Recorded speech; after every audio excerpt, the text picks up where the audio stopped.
Hey guys, Prowl 1701 here, and today we're going to be reviewing The Seeds of Doom, the Pinnacle novel edition, which I believe these were actually put out in the US. I'm not sure if that's right, but I think I remember Flyattractor mentioning that these were actually released in the US. A handful of them under Pinnacle, it says Pinnacle Book right up here actually. And you can see some of the other titles they make right here. It's an interesting take on the Doctor Who logo, by the way. It's not my favorite, but I think it looks really neat. It's different. Kind of has that horror aspect in it that like this story has. Seems kind of fitting for it. It's not as much of a drastic difference between my thoughts on the novel than my thoughts on the TV show, unlike some stories where in a lot of cases I like the novel way more than the episode. Or it still kind of fills out the episode. But Seeds of Doom is a 6-parter, so it's pretty large to begin with. And it's I enjoyed the novel about as much as I enjoyed the story. I could handle either one. I could handle watching it. I could handle reading it. It follows, of course. It doesn't really seem to expand much on the TV story. Again, it's 6 parts. It doesn't really need to. Whereas something like, say, The Rescue would, because The Rescue is only 2 episodes. But I liked it. There's a lot of things in it. It'd be like a little humorous line. I was like, was that in the episode?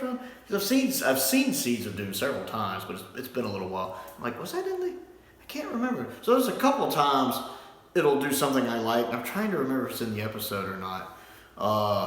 Scorby's drowning is actually pretty cool in it. I mean, it's good in both, but I kind of like the description behind it in this is pretty neat. I do like the way it describes the crinoid. It does make them sound a little more deadly than we see them in the show, especially the final form of the crinoid. I really like how in the book it talks about it having like hundreds of tentacles and suckers and stuff that can get in and wrap around you. That's realized a little better than Classic Who could do it at the time. I have to say, if there's one thing I like definitely more that stands out in the novel is just how it describes the crinoid, which I love the crinoid, especially the first crinoid in the episode when it still looks vaguely humanoid. That's pretty cool. But the final form in Seeds of Doom, the show, is a little Classic Who-y looking. It's fine, but it's a little Classic Who-y looking.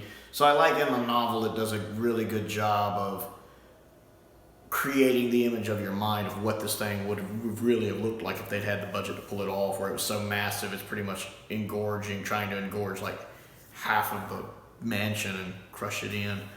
And just I like the description of tentacles everywhere, and the way it describes Chase when he's basically being hypnotized by the thing, almost like a little seduction, is really neat. So it's a story I like. I've always liked The Seeds of Doom. I mean, it and Talons are easily Tom's best season finales. It's hard to pick between them. And it's realized really well, and Tom is phenomenal in it. Sarah is phenomenal in it. Or Elizabeth, I should say, is phenomenal in it. The guest cast are all good in it. Chase is a little over the top, but his character's supposed to be kind of a nut, so I guess it works. But I like the guy playing Keeler, the guy playing Scorby, the guys who were in the Arctic Circle at the beginning. I really enjoyed it. I think the cast came together really, really well.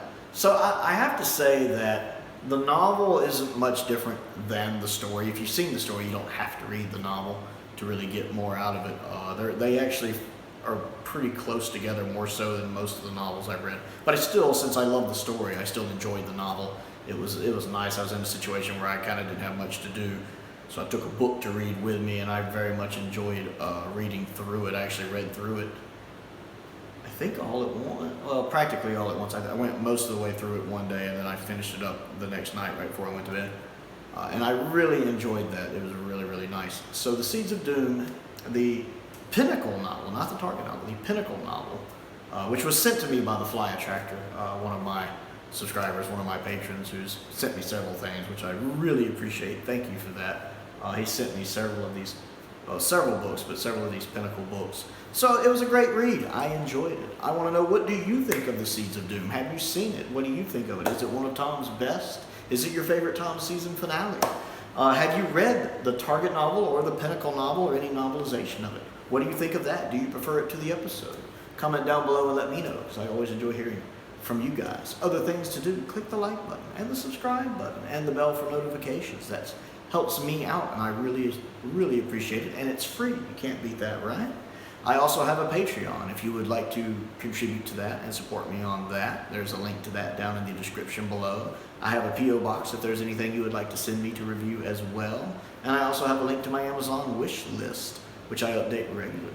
I want to give a shout out to two of my top tier patrons, Stephen Crane and the Fifth Doctor. I appreciate their support and the support of all of my patrons. I want to give a shout out to the Flyattractor for sending me this novel so I could read it, because I did very much enjoy it. And most importantly, thank you for watching.